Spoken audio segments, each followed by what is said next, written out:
quiera los diferentes temas del pastor Luis Alvarado, póngase en contacto con nosotros. Será un placer atenderle.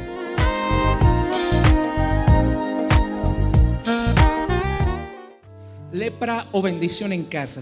Libro de Reyes, capítulo 4, verso número 1.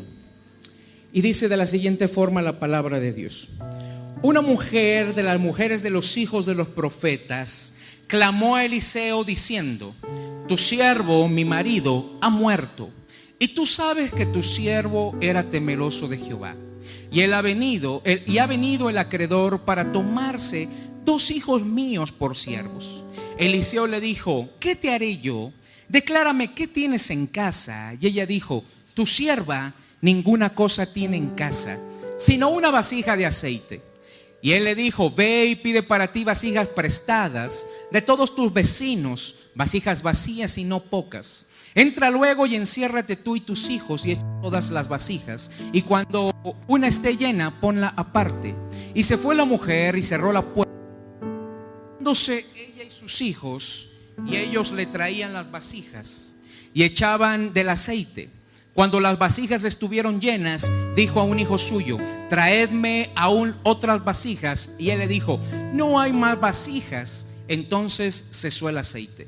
Vino ella luego y lo contó al varón de Dios, el cual le dijo: ve y vende el aceite y paga a tus acreedores y a tus hijos vivid de lo que quede. Diga conmigo en esta tarde: yo nunca puedo decir no tengo, no puedo, no lo voy a lograr.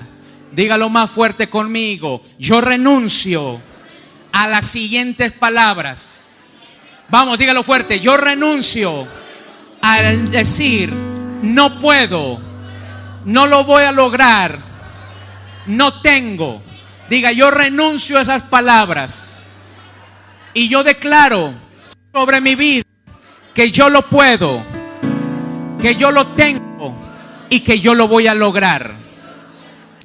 Bien, una de las cosas que nosotros vemos y que hoy vamos a aprender es cómo hacer una limpieza profética de nuestros hogares. Tengo problemas con el micrófono. Hoy vamos a aprender cómo hacer una limpieza profética de nuestros hogares. Dígale al que tiene al lado: hoy vamos a aprender cómo vamos a limpiar nuestra casa. Nosotros leemos este pasaje bíblico y vemos cómo Elías tenía una escuela de profetas a los cuales les enseñaba a ejercer el oficio profético. Esta historia nos narra sobre la angustia de una mujer, la cual estaba a punto de perder a sus hijos por una deuda que su esposo había adquirido. La madre de los hijos fue esposa de uno de los alumnos del profeta. Su esposo servía a los profetas, y aún más, el esposo de esta mujer era un profeta. Vino con una necesidad esta mujer y vino al varón de Dios, algo que es correcto. Diga conmigo: mi casa ya no será llamada la casa de la escasez. Una vez más diga: mi casa ya no será llamada la casa de la escasez, la casa de la enfermedad, la casa de la maldición, la casa de la tristeza, la casa del dolor, la casa de la discusión. Dile: mi casa ya no será llamada de esa forma. Mi casa será llamada la casa de la bendición, la casa del aceite, la casa del milagro, la casa de la presencia de Dios. Vamos, dígalo una vez más: mi casa será llamada casa de bendición, casa del aceite, casa del milagro, casa de la presencia de Dios. ¿Cuántos dicen amén? Y sabe, esta mujer viene a exponerle el problema al varón de Dios. Esta mujer está bajo la autoridad del consejo que este hombre le va a dar más adelante.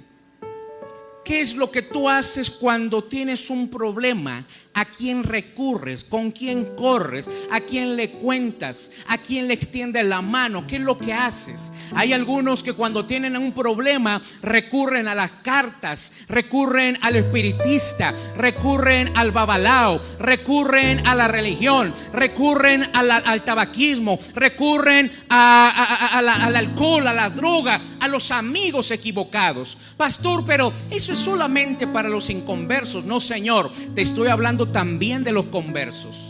Hay gente que todavía va a buscar, apoyo en las cartas, en los horóscopos, en los amigos. Los amigos no pueden resolverte el problema. Solamente hay uno que te conoce y que le puede dar certeza a tu problema y lo puede resolver. Y ese es Cristo Jesús, hermano. Los amigos no tienen idea. Si ellos no pueden con sus propias vidas, tampoco podrán con la tuya. ¿A quién recurres cuando tienes problemas? Esta mujer supo a quién recurrir. Esta mujer supo a quién ir y pedirle consejo. Pero también vemos la amargura de esta mujer. Cuando esta mujer va y se presenta ante el varón de Dios, no va tan solo pidiendo un consejo, más bien va reclamando. Y va reclamándole al varón de Dios. Diga conmigo: yo renuncio a la conmiseración y a la autolástima. Vamos, dile al que tienes al lado: tú debes de renunciar a la autolástima. Deja de lamerte las heridas. Hay gente que aprovecha su condición, su situación, para crear lástima. Lástima de que lo abandonaron, de que la dejaron, de que la corrieron, de que tiene familia que mantener. Hay gente que recurre a la autolástima y le resulta un beneficio, porque vienen y te dicen: es que yo tengo hijos, todo ese tipo de cosas. Hay gente que recurre a la autolástima y eso le funciona tan bien y tan perfecto que lo vuelve a repetir una y otra y otra y otra y otra vez. Di conmigo: yo renuncio a la autolástima, yo renuncio a la conmiseración. Deja de dar lástima a los demás. Expon tu problema, pero exponlo de una forma sensata, correcta, neutral, sin hacerte el mártir. Este es el caso de la típica mujer, del típico hombre que aprovecha su desgracia, su situación, para crear lástima. Escúchame bien, no le llames bendición de Jehová cuando utilizas la lástima, la manipulación. No le llames bendición de Jehová a lo que le puedas sacar a los demás a través de la manipulación. Escúchame bien, no le llames bendición de Jehová a aquello que manipulas, aquello que fuerzas, aquello que engañas, aquello que pides. No le llames bendición de Jehová a algo que tú sabes que manipulaste, controlaste y utilizaste el chantaje. No le llames bendición de Jehová. Eso es a través de un espíritu que opera dentro de la gente y hábil para poder engañar. Dile al que tienes al lado: renuncia al espíritu de conmiseración. Y regresas a la y dile: tú también renuncia a ese espíritu. Así es que la señora no era la señora alegría. La señora no era la señora adoración, porque hay mucha gente que se llama adoración. ¿Ya has escuchado ese nombre? La señora no era llamada adoración, la señora no era llamada alegría. Más bien la señora era llamada quejabanza. Que todo se quejaba. ¿Conoce a esa gente? Es que mucho tiempo, es que la prédica, es que la alabanza, es que el pastor, es que el sol, es que la lluvia, es que el tráfico, es que el maratón. Hay gente que no se llama alegría, gozo. Hay gente que no se llama compasión. Hay gente que no se llama adoración. Más bien hay gente que se llama quejabanza, porque todo lo que expresa su boca es queja constante. La palabra queja en el hebreo, ¿sabes qué significa? La palabra queja en el hebreo original significa guarida o cueva de demonios. Cuando una persona se queja constantemente de la situación en la que vive, abre su vida como una cueva, como una guarida, como un escondite para que demonios vengan y lo tomen presa. Por eso la palabra queja en el hebreo significa guarida o cueva de demonios. Esta mujer era quejabanza, venía, y ¿sabes lo que le dijo? Vino esta mujer con el profeta y le reclamó y le dijo: mi marido era un servidor, mi marido era alguien que servía, mi marido, yo vengo a pedirte un consejo, yo vengo a pedirte una dirección. Pero ¿sabes por qué? Porque mi marido mucho tiempo estuvo contigo. Mi marido, en lugar de atender a sus hijos, atenderme a mí, atendía a los profetas, atendía al ministerio, te servía a ti, profeta Eliseo. Por eso es que hoy yo vengo a pedirte consejo. La mujer no tan solo venía a ver cómo resolvía su problema, más bien venía a quejarse. Más bien tenía amargura en el corazón. Mi marido, por eso le dice, mi marido era un servidor de los profetas y aún te servía a ti. Déjame decirte una cosa: Dios nunca te va a dejar en mal cuando tú lo sirves.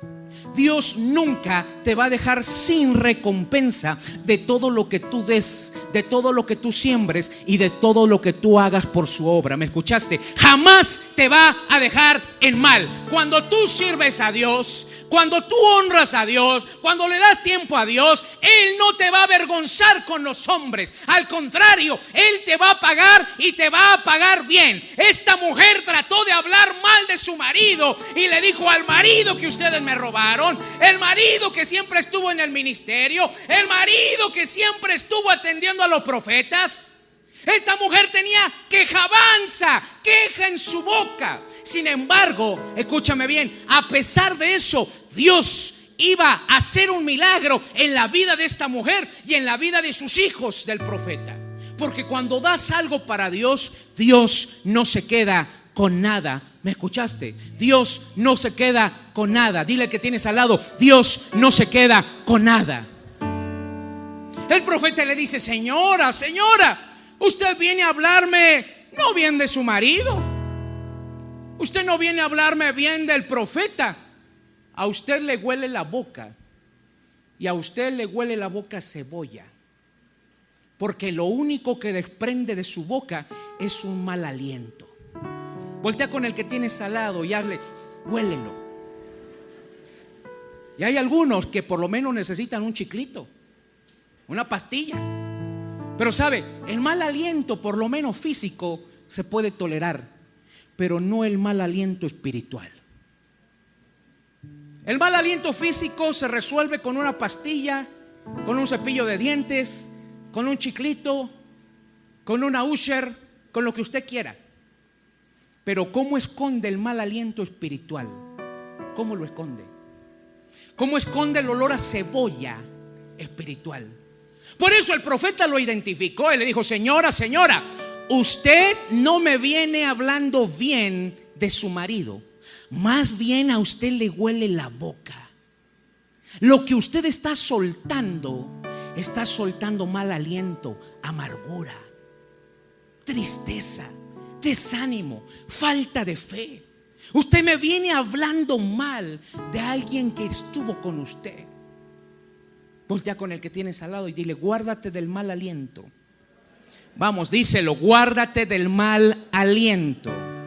Ay, ay, ay, como que a alguien le pisé los callos porque nadie dice nada. Dígale al que tiene al lado: guárdate del mal aliento. Vamos, díselo: guárdate del mal aliento. No vamos a pasar otra cosa que usted haya señalado y le haya dicho: guárdate del mal aliento.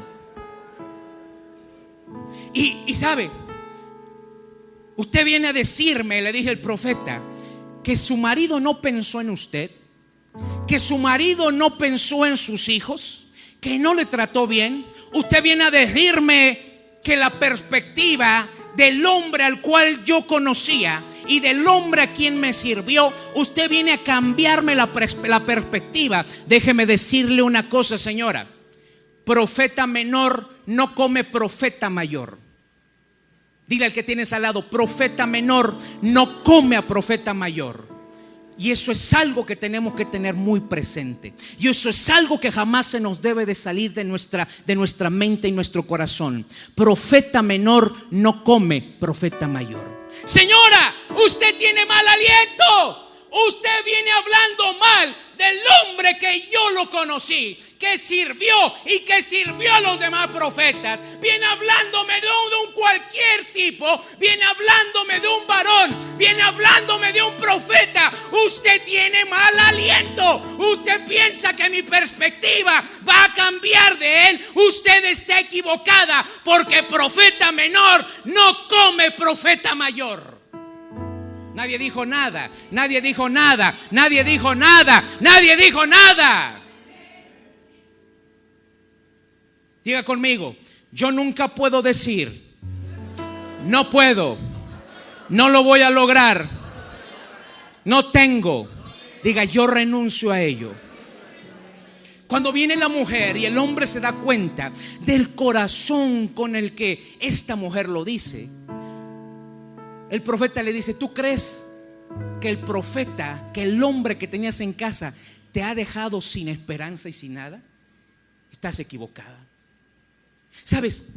Dios siempre te da estrategias, medios, palabras. Dios siempre te da algo y te deja algo sembrado para que en el tiempo de prueba, en el tiempo de enfermedad, en el tiempo de escasez, tú aproveches para que se desate tu bendición. Por eso la mujer que dio todo lo que tenía unas cuantas monedas, pero sin embargo confió y lo dio, y su bendición se desató. Esta mujer que vamos a ver tenía algo en casa, algo tenía ahí en casa. Y hay una palabra o una pregunta que el profeta le hace a la mujer. Y una pregunta muy importante. Y él le dice: bueno, ya te escuché hablar. Ya me reclamaste de que yo me robé a tu marido. Ya me reclamaste de que él pasaba más tiempo con los profetas. Ya me reclamaste de que él atendía más a los varones de Dios. Ya me reclamaste que a causa de nosotros tú tuviste deuda. Ya me reclamaste, porque déjame decirte que la deuda que él había adquirido no es porque sacó una pantalla en Liverpool, no es porque utilizó American Express, no es porque se fue de vacaciones con Banamex. No. La deuda que él había adquirido, ¿sabes por qué? Fue para proteger a profetas que los estaba persiguiendo un rey y la misma Jezabel. Fue él mismo pagó, alimentó el pan, pagó el agua, pagó las tortas de los profetas. La deuda vino por eso. La deuda no fue porque él fue un mal administrador. La deuda no fue porque no supo cómo administrar el dinero, o porque se emocionó y compró de más, o firmó tan fácilmente la tarjeta, el cheque, el pagaré. No, señor, este hombre tuvo una deuda por causa del mismo ministerio, y la misma Biblia nos lo enseña. Así que la mujer por eso viene y le reclama y le dice: oye, ahora vienen a cobrarse con mis hijos una deuda que ustedes los profetas tuvieron, y que mi esposo vio por ustedes. Ahora dime qué hago. Escúchame bien: todo lo que tú des y todo lo que tú siembres para otros, para su obra, Él no te dejará sin recompensa. ¿Me escuchaste? Él no te va a dejar sin recompensa. Y cuando ve a esta mujer cómo viene, con qué actitud, Él le hace una pregunta y le dice: ¿qué tienes en tu casa?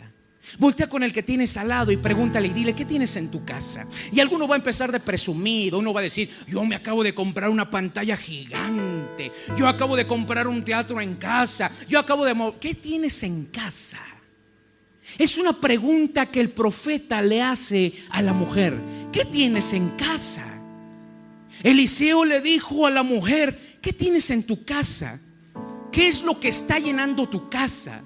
¿Ya te diste cuenta qué es lo que tienes?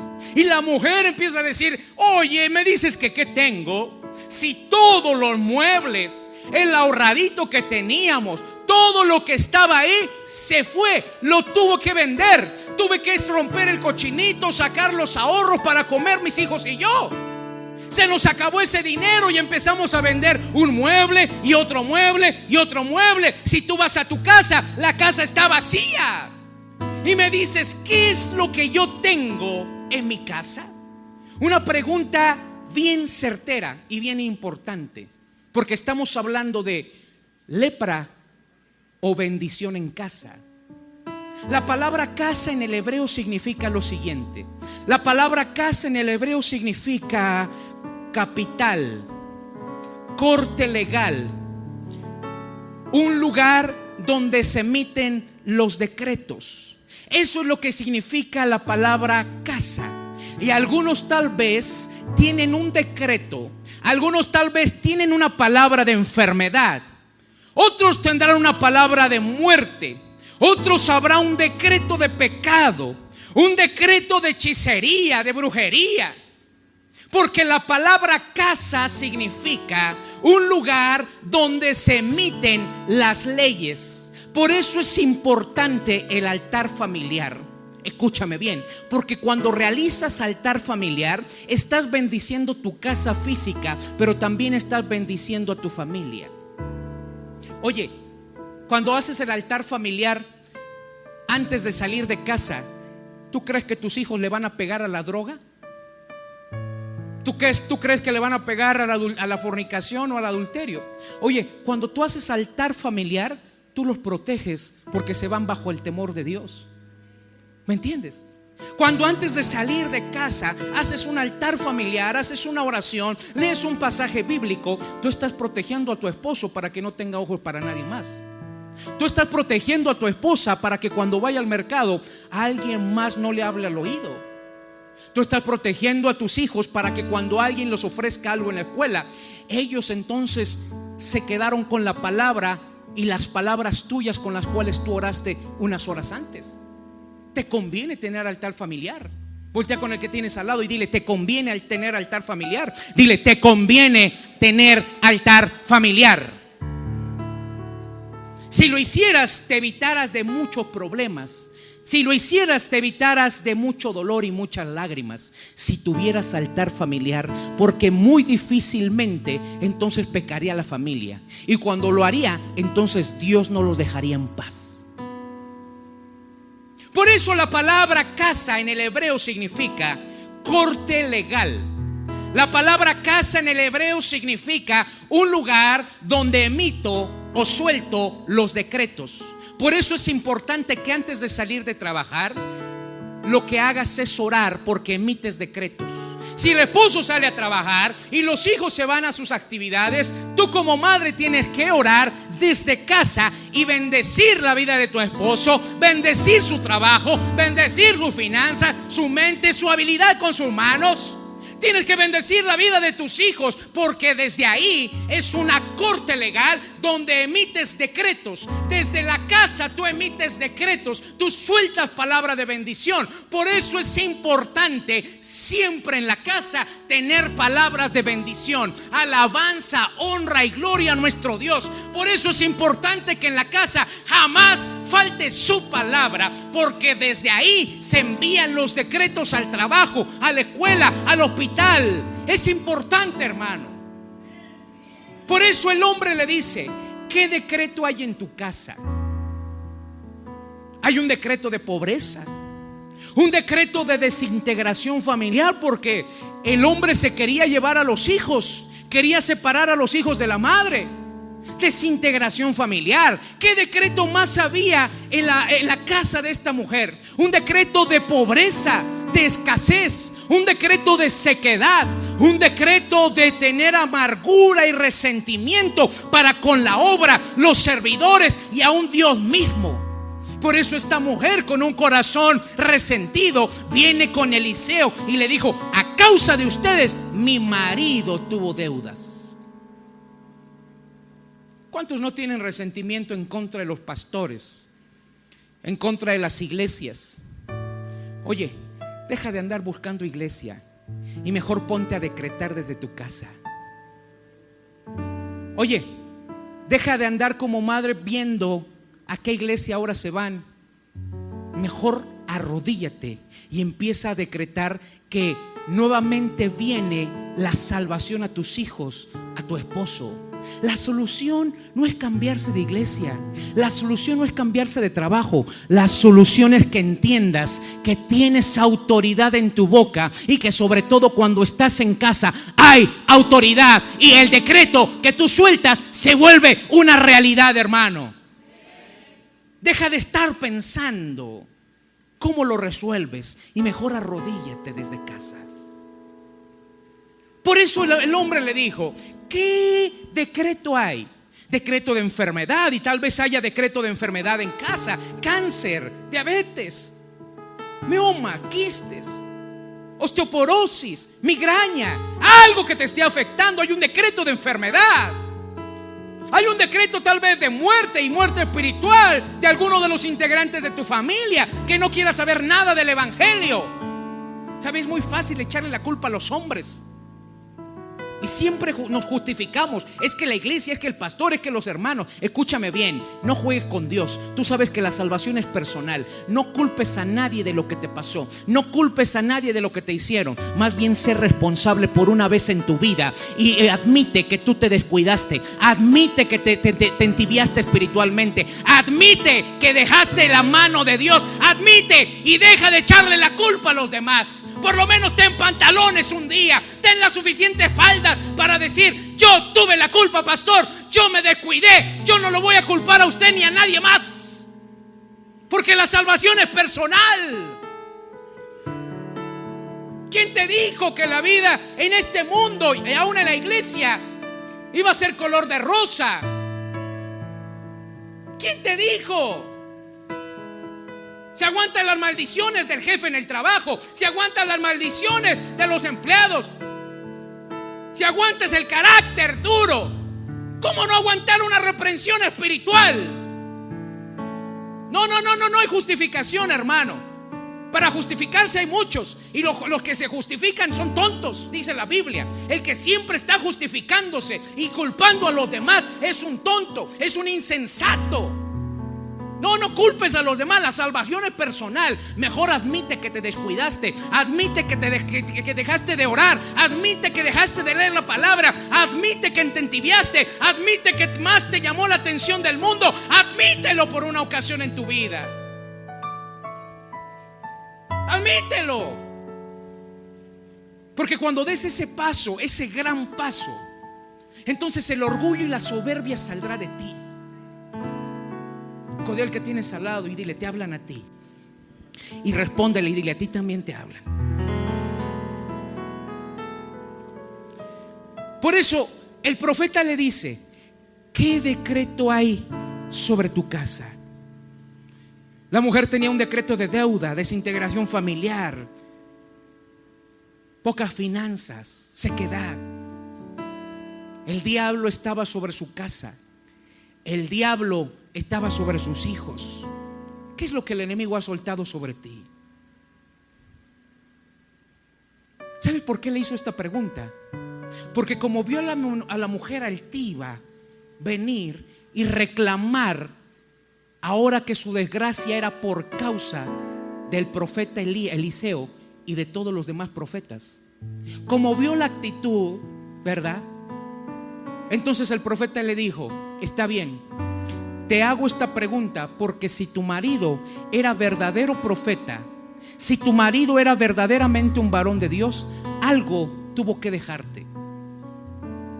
Si me estás hablando del mismo hombre que nos sirvió, si nos estás hablando del mismo hombre el cual yo conviví, si me estás hablando del mismo varón temeroso de Jehová, el Dios Altísimo, si me estás hablando del profeta al cual nos sirvió, entonces ese hombre no te pudo dejar desamparada. Ese hombre forzosamente te tuvo que dejar algo.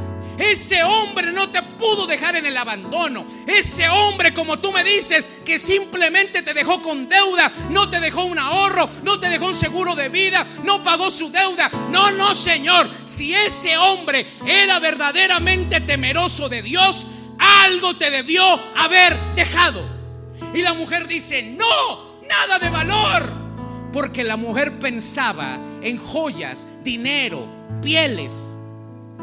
Y cuando hace mentalmente un análisis de todo lo que tiene en casa, dice: solamente me dejó sus trapos, me dejó ahí unas cosas que utilizaba con ustedes los profetas, y me dejó un poco de aceite. Y dijo: eso es a lo que yo me refiero.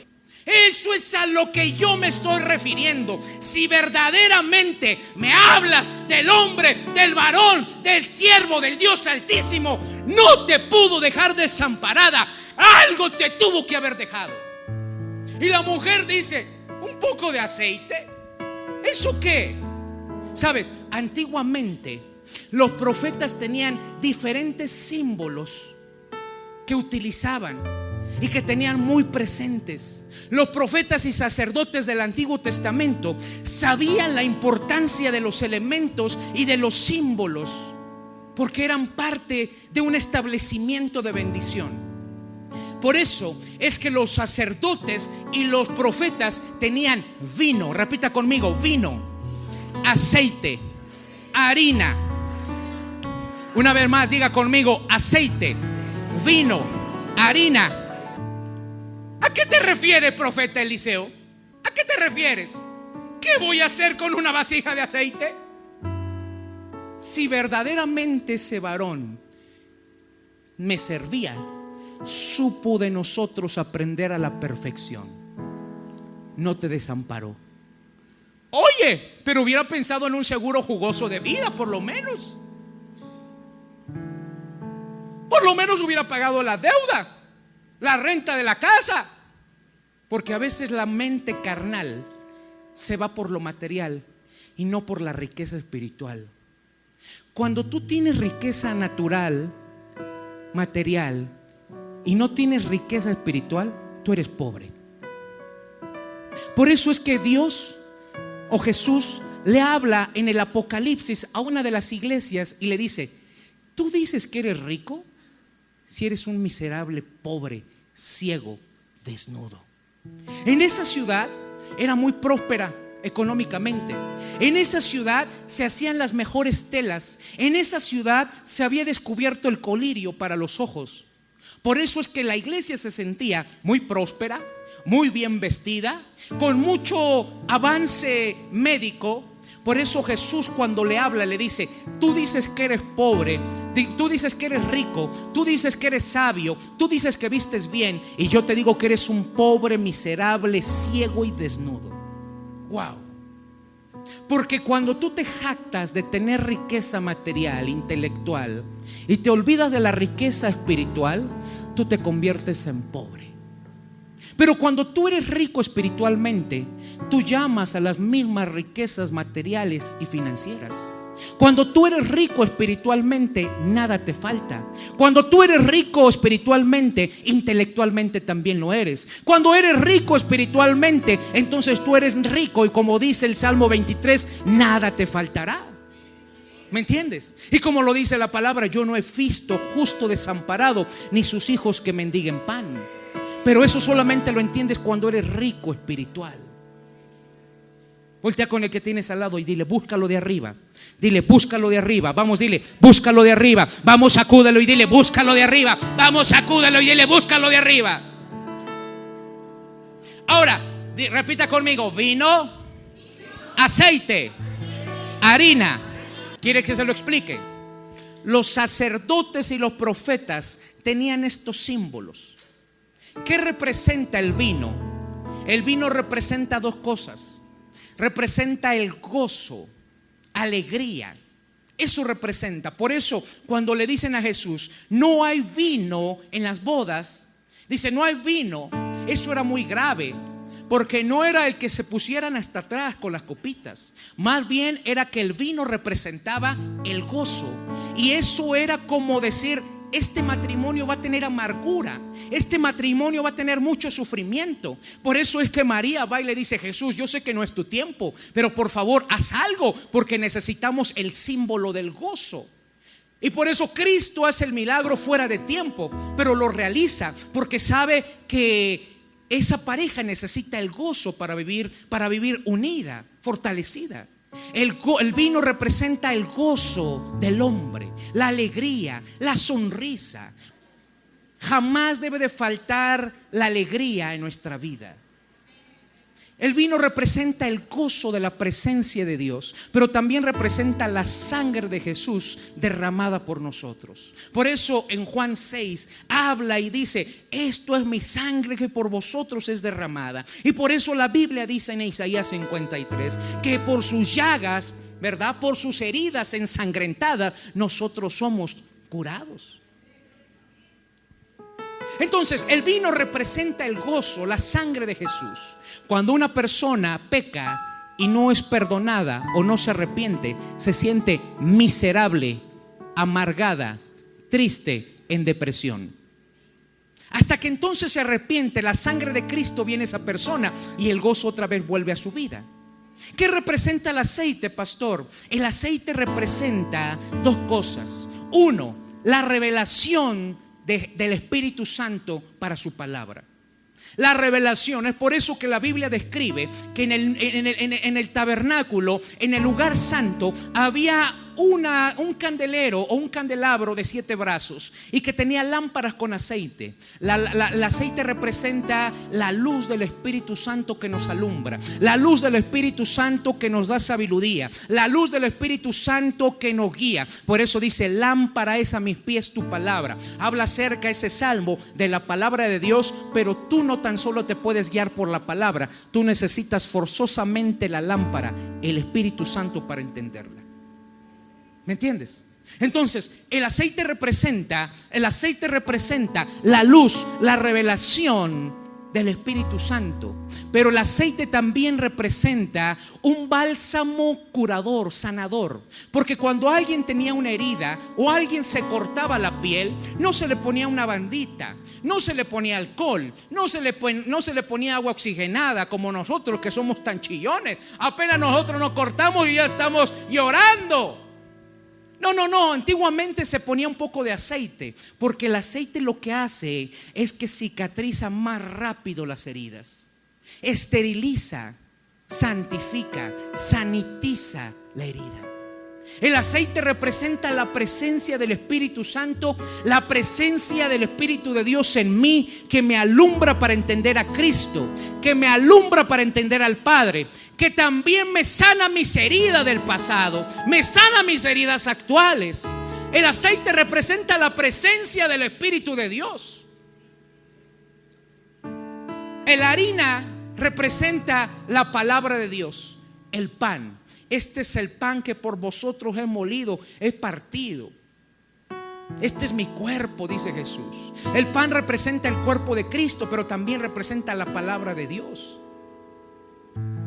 Entonces, todos estos elementos lo tenían los sacerdotes y lo tenían los profetas. Por eso este hombre le dijo a esta mujer: no, si tú me hablas de la misma persona y me estás hablando del mismo profeta y estamos hablando de tu marido, ya te dije que tú veniste hablando mal de él, tú veniste con cebollazo en la boca, ya te dije que profeta menor no come profeta mayor, ya te dije que si verdaderamente era tu esposo, algo te tuvo que haber dejado. No te pudo dejar desamparada. La mujer estaba pensando en lo material, en lo económico, pero cuando el profeta le dijo: haz otra vez un análisis de lo que tienes en casa, ¿qué es lo que él tenía? Y dice: pues él tenía ahí en el closet una serie de elementos proféticos. Él tenía en el closet una serie de elementos y símbolos que utilizaba en los rituales de ustedes. Él tenía un poco de aceite y le dijo: eso es lo que yo te estoy preguntando, porque si aceite hay en la casa, entonces él te dejó bien protegido. Si aceite hay en la casa, él no te dejó desamparada. Si aceite hay en la casa, él no te dejó con deudas. Si aceite hay en la casa, él no te dejó viuda, él te dejó con el Consolador. Si aceite hay en la casa, él te dio todo lo necesario. Si aceite hay en la casa, él te dejó todo lo que tú necesites. Vamos, si se lo vas a dar, dáselo fuerte.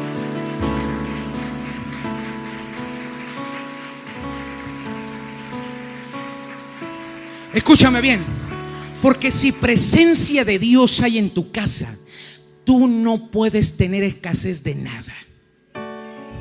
Por eso el hombre le dijo: no señora, usted me disculpa, pero este hombre yo lo conocí perfectamente bien y este no la pudo dejar desamparada. Escúchame bien, la mejor herencia que le puedes dejar a tu familia no es una cuenta gorda en el banco. La mejor herencia, no cuando estés estirando la pata, no te sientas tú satisfecho y le digas: pastor, me voy tranquilo porque les dejo sin deudas, porque la casa está a su nombre, ya hice testamento, porque los autos se quedaron para él, porque tienen un negocio. No te sientas orgulloso por lo que le dejan materialmente si dejas caos espiritual. No te sientas orgulloso si le dejas las cosas materiales y le suples todo lo material, pero lo espiritual cadece en tus hijos, en tu familia. Entonces no te puedes ir tranquilo. ¿Me escuchaste? No te puedes ir tranquilo, porque entonces sabrás que habrá caos. Sin en cambio, si me dije: pastor, no le pude dejar una cuenta de banco, la casa es rentada, pastor, todavía tienen alguna deuda, pastor, hay cosas que no pude darle, pero le di lo más importante, les di temor y presencia de Dios a mis hijos, les hablé de la palabra, les sembré el temor, la honra, el respeto a la palabra, les hablé siempre: mi esposa tiene la palabra, si dejaste aceite en casa, te puedes ir en paz, hermano. Porque la mejor herencia que le puedes dejar a tu familia es el temor, la honra, el respeto, la reverencia del Dios eterno.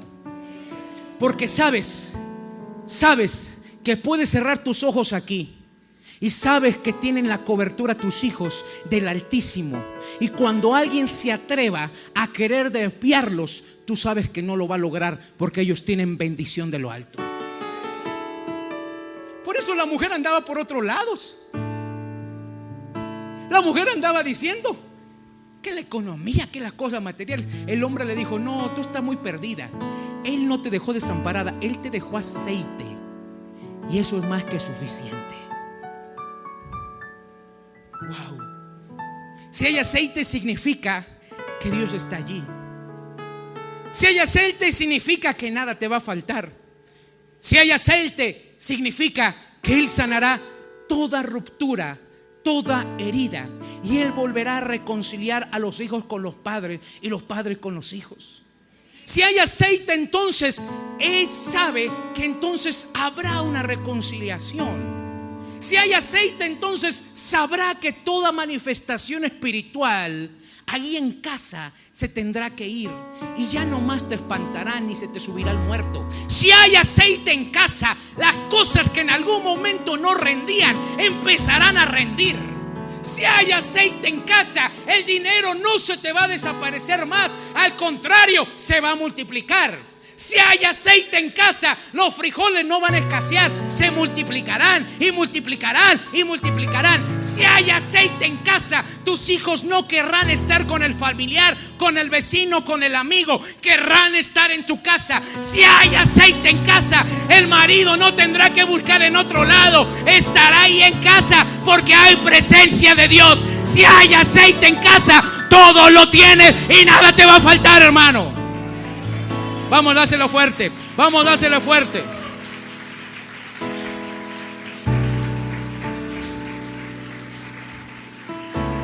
Diga fuerte conmigo: mi casa ya no será llamada casa de escasez, casa de enfermedad, casa de maldición, casa de tristeza, casa de dolor.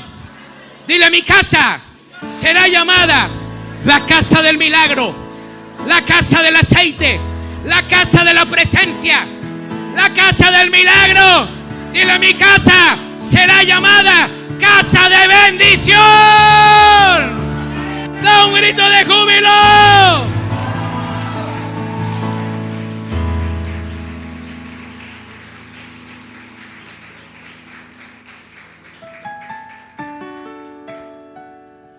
Tú sabes la continuación de este pasaje. Le da la orden y la mujer, todavía incrédula, dice: ¿aceite?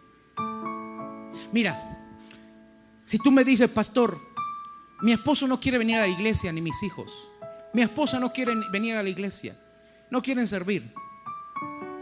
Escúchame, si tienen un poquito de aceite, si te citan palabras bíblicas, si te hablan de Dios, si te mencionan a Dios, si te llegan a citar algo que les pasó y que dijo, pero yo confío en Dios, pero yo creo que Dios me va a guardar. Escúchame bien, quiere decir que todavía en esas vidas hay así un poquito de aceite. Y que ese poquito de aceite, lo que va a hacer Dios es multiplicarlo. Multiplicarlo. Preocúpate cuando la vasija esté vacía. Preocúpate, porque entonces será más difícil que te escuchen, más difícil que accedan. Pondrán una barrera. Pero mientras ellos todavía siguen teniendo temor, respeto, reverencia a tus alabanzas, reverencia cuando tú oras, o cuando te dicen, mamá, mujer, ora por mí porque voy a tener un examen, porque voy a tener una junta en el trabajo. Cuando ellos reconozcan así de poquito que necesitan la ayuda de Dios y la bendición, gózate, porque sabes que tienen todavía un poco de aceite y que ese aceite se puede multiplicar. ¿Me escuchaste? Ese aceite todavía se puede multiplicar. Ese aceite se puede multiplicar. Por eso le dijo la mujer, un poco de aceite, y dijo, con eso me basta. El profeta dijo, con eso me basta, con eso me basta. Si así tienes tú un poco de fe y certeza en la promesa de Dios, eso a Dios le basta para hacer un gran milagro. Eso le basta a Dios para operar en lo sobrenatural, hermano. Da un grito de júbilo.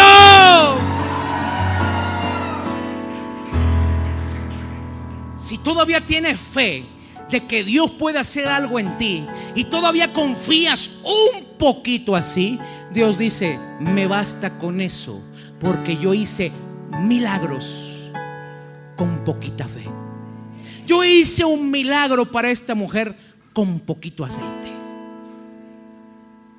Y la mujer entonces le mandó, mira, lo maravilloso, ¿sabes qué es lo maravilloso? Lo maravilloso es que la mujer hizo partícipe a sus hijos. Escúchame, ¿qué te escuchan hablar tus hijos cuando sales de la iglesia? ¿Qué te escuchan hablar de mí cuando salen de la iglesia? Es que el pastor se tardó, ya tenía hambre, la grandota ya se comía a la chiquita o la chiquita a la grande. No, vamos a ir cada 15 días, cada mes. Tus hijos, aunque los veas jugando, ¿cómo se delatan? Usted me dice, no, todo bien, todo like ahí en la casa, en el matrimonio. Cuando hablo con sus hijos, toda la sopa me la sueltan.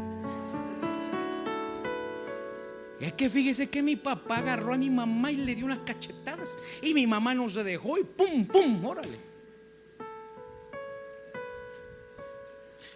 Todo están pelando oído. Y lo que me gusta, ¿sabes qué? Que los niños acompañaran a su mamá a ver al profeta. Porque no era como las mamás mexicanas que van con la amiga, con la mamá, con la vecina y los encierran en casa y les prenden televisión. No, como esta mamá tenía miedo de que el acreedor regresara, se llevó a sus chamacos y los niños escucharon todo lo que el profeta estaba diciendo. Pusieron atención, porque nosotros podemos ver y centrarnos en el profeta Eliseo y podemos centrarnos en la mujer, pero también centrémonos en los hijos. Los hijos estaban viendo cuando el profeta hablaba, lo que le respondía la mujer.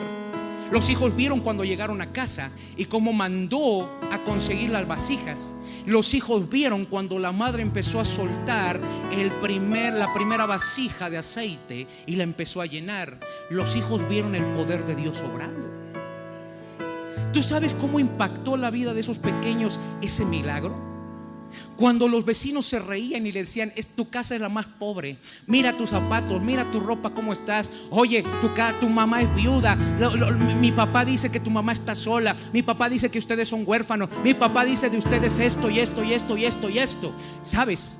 Ahora, ya no era la casa de la viuda, ahora era la casa de la bendición, la casa del milagro, la casa del aceite, la casa donde Dios se manifestó. ¿Qué es lo que dicen de tu casa? La casa de los que siempre se pelean, la casa de los que siempre se maldicen, la casa donde los hijos siempre maldicen a los padres, la casa donde siempre no se duermen por los pleitos, la casa. ¿Qué es lo que dicen? Sabes, hoy tienen que hablar de ti para que digan: esos tiempos atrás se peleaban, discutían, se aventaban el jarrón, se aventaban hasta la suegra, hasta la mamá. Ahora es casa de tranquilidad, de paz, es casa de aceite, es casa de milagro. Algo pasó, algo sucedió. Vamos a preguntar. A lo mejor hasta allá se mató una a otra y no lo sabemos. A lo mejor están ahí todavía los cuerpos. Pero cuando se dan cuenta, ahí están, vidas cambiadas, transformadas. Por eso los niños, cuando empezaron a mirar al profeta y escucharon a la mujer y luego vieron el aceite cómo vertió y cómo le decía: hijo, pásame otro. Oye, ¿tú sabes qué impacto tuvieron los hijos? A veces el pequeño aceite que tienen, tú lo terminas desperdiciando por tus palabras, tus actos y tus arranques. Pastor, ore por mis hijos. Sí, de este lado oramos, pero también haz lo tuyo. Porque cuando hablo con tus hijos, cuando hablo con tus adolescentes, con tus jóvenes, entonces lo primero que me dicen es que me apagan. Me apagan. Me desaniman. ¿Quién se encarga de secar el aceite? ¿El diablo? No, tú. Codel que tienes al lado y dile: te están hablando a ti, cabezón. Dile: no te hagas que la Virgen te habla. Dile: porque no creemos en ella. Maravilloso el milagro que sucedió. Maravilloso. Y entonces la mujer dijo: pásame más, hijo. Y el niño dijo: ya no hay más. Y la mujer va corriendo y ya va con otra actitud con el profeta. Y le dice: profeta, ¿qué hago? Vende todo lo que sacaste, véndelo. Saca el dinero. Y escúchame bien: cuando Dios te bendice, no te bendice a cuentas gotas, te bendice bien. Y entonces le dice: vende todo el aceite, paga tu deuda, y de lo que sobra vas a vivir tú y tus hijos. Ah, caray. Está diciendo que entonces lo que sobró era tanto que le alcanzó para vivir ella y sus hijos. Wow. Hagamos una cuenta. ¿Cuánto gasta mensualmente en sus hijos, en usted? Pongamos unos 2,000 pesos. Pongamos. Algunos me dirán: pastor, ¿usted por qué? No tiene a nadie más. 2,000 pesos pongamos. Vamos a irnos muy abajo. Por un año, ¿cuánto es? 24,000 pesos. Que los niños hubieran sido mayores de edad, a 10 años, ¿cuánto es? 240,000 pesos. ¿Sí? ¿Estoy bien o no? Échele otros 8 años más, o otros 10, 240,000, como casi 600,000 pesos. Pagó la deuda y tuvo 600,000 pesos extra para por lo menos mantenerlos hasta que sus hijos fueran mayor de edad. Eso es el milagro de Dios. Escúchame bien, cabezón. Cuando tú vives en el tiempo de Dios, hoy puedes ser pobre, mañana puedes ser rico. Ayer en la Biblia era Esther a secas, hoy era llamada la reina Esther. Bastó una noche para ser cambiada y transformada. ¿Me explico? Hace unos años atrás era el pastorcillo David. Unos años más adelante se convirtió en el rey David. Ese es el tiempo de Dios. Ese es el tiempo kairos. Que si Dios desea decirte: hoy te bendigo y te pago todo lo que has hecho, hermano, hoy te resuelve tu problema para los próximos 10 años. Por eso el Padre Nuestro dice: dame hoy el pan de cada día. No está pidiendo un pan, está pidiendo los 30 días del mes. Si Dios quiere, te puede dar el pan de ese día. Pero si también Dios quiere, Dios puede darte los 30 panes que te corresponden en un mes, en un solo día. Ese es el milagro de Dios. ¿Me explico? Por eso a la mujer le dijo: véndelo, paga, y lo que te sobra vas a vivir con tus hijos. Oye, dime si el muerto la había dejado desamparada. Dime si cuando se fue tu esposo o tu esposa te dejó desamparado. Dime que cuando se murió, o dime que cuando tus hijos que te mantenían te dejaron hacer su vida, te va a dejar a ti desamparada. No, Señor, porque lo que tú un día sembraste, Dios se encargará de retribuirte. Dios se encargará de bendecirte. Yo no he visto justo desamparado, ni sus hijos que mendiguen pan, hermano. Pastor, es que se fue mi hijo, mi hija que se casó y que era quien me mantenía. ¿Para qué le lloras? Ya tenía que hacer su vida, te hubiera mentalizado. En algún momento tenía eso que suceder. Ahora es donde vives como la viuda, con el aceite que tienes. ¿Me entiendes? Es que ¿qué voy a hacer? Mi esposo me abandonó, me dejó con mis hijos. ¿Para qué le lloras? Al muerto ya no se le llora. Al muerto ya no se le llora. Por eso el profeta le dijo: señora, deje de llorar por el muerto. El muerto ya está, déjelo descansar. Se está revolcando en la tumba. Déjelo descansar ya. Ni cuando estaba vivo lo dejaba en paz, y de muerto tampoco. Déjelo descansar ya. Ya no puede hacer nada por usted. Dedíquese a los vivos.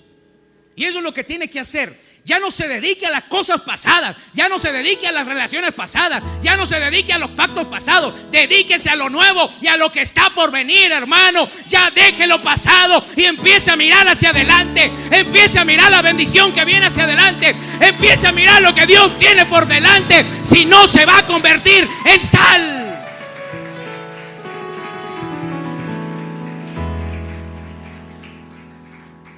Y entonces fue un nuevo comienzo para la mujer. Ya a su casita le había echado un primer piso, un segundo piso. Ya no iba a los hijos a escuela de los plebes, de gobierno. Ya iba a las escuelas de paga. Ya el camión tocaba a las 5 de la mañana y todos salían. Ya tenía mueble su casa. Porque sabes, cuando Dios trae un hombre y un varón de Dios a tu vida, algo te tuvo que sembrar. No te pudo dejar nada más así. Si tú en algún momento estuviste en otra iglesia con otros siervos, algo esos varones te tuvieron que sembrar. Y si tú saliste mal y decepcionado, mira, ese es tu problema. Siempre ves lo malo, pero por lo menos ve lo que te sembraron. No seas ingrato, no seas malagradecido, porque corro el riesgo de que también lo seas conmigo. Si fueron varones de Dios, algo te sembraron. Si fueron varones de Dios, aunque te hayan hecho el feo, si fueron verdaderos varones de Dios, algo te dejaron. Por eso es que llegaste hasta aquí.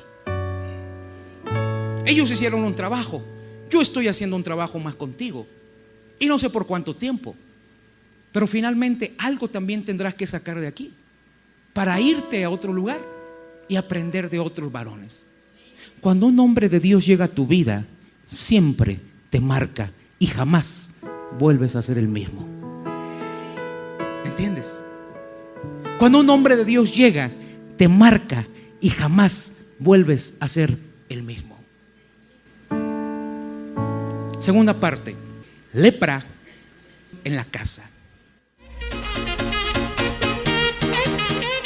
Le invitamos a que visite nuestra página de internet www.ministerioalcancemundial.com, nuestro correo electrónico ministerioalcancemundial@hotmail.com, en Facebook y en YouTube búsquenos como Apóstol Luis Alvarado, en Twitter Alcance-Mundial